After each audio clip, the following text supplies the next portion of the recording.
তো এই দেখো বাড়ি এসে ফল টল কিন্তু রেডি করে নিয়ে বানিয়ে চলে যাব কিন্তু মন্দিরে।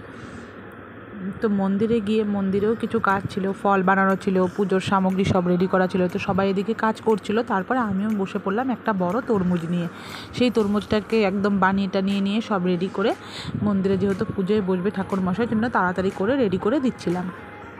এবারে কিন্তু পুজোয় বসতে অনেকটা রাত হয়ে গেছিলো, কারণ এবার আমাদের ঠাকুর আনাটা এতটাই দেরি হয়ে গেছিলো যে পুজোতে উনি আর টাইমলি বসতে পারেনি, অনেকটা দেরি করে বসেছে পুজোয়।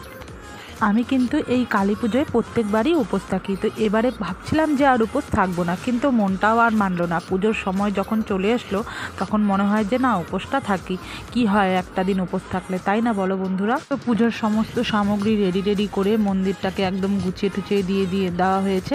আর ঠাকুরমশাইও পুজোতে বসে পড়েছে, অলরেডি পুজো শুরুও করে দিয়েছে। আর আমরা একদম নিচে সবাই মিলে লাইন ধরে বসেছিলাম আর মন দিয়ে পুজো দিচ্ছিলাম।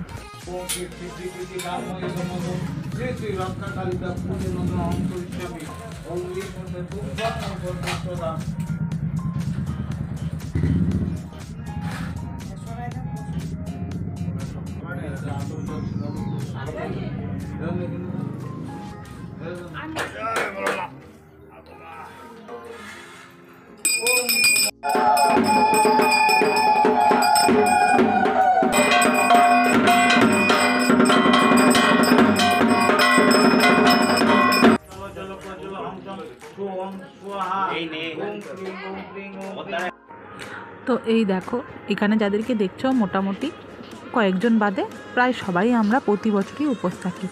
তো এখানে ঠাকুরমশাই পুজো করছে আর আমরা সবাই এক নাগাড়ে বসেছিলাম, তাই ভাবলাম একটু উঠে দাঁড়াই।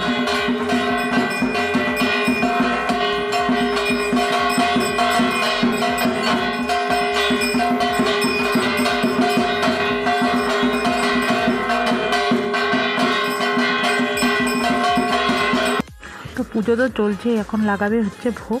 তো ভোগটা রাখা হয়েছে অন্য জায়গায়। তো এই যে বালতিতে জল নিয়ে দিদি যাচ্ছে এখন ভোগটা আনতে। তো যে ভোগ আনবে তার সাথেও আসবে জল দিতে। এই কালী পুজোর রাতে উপোস থাকার এই ব্যাপারটা আমার এখন আর কিছু তেমন মনেই হয় না, কোনো কিছু গায়েও লাগে না।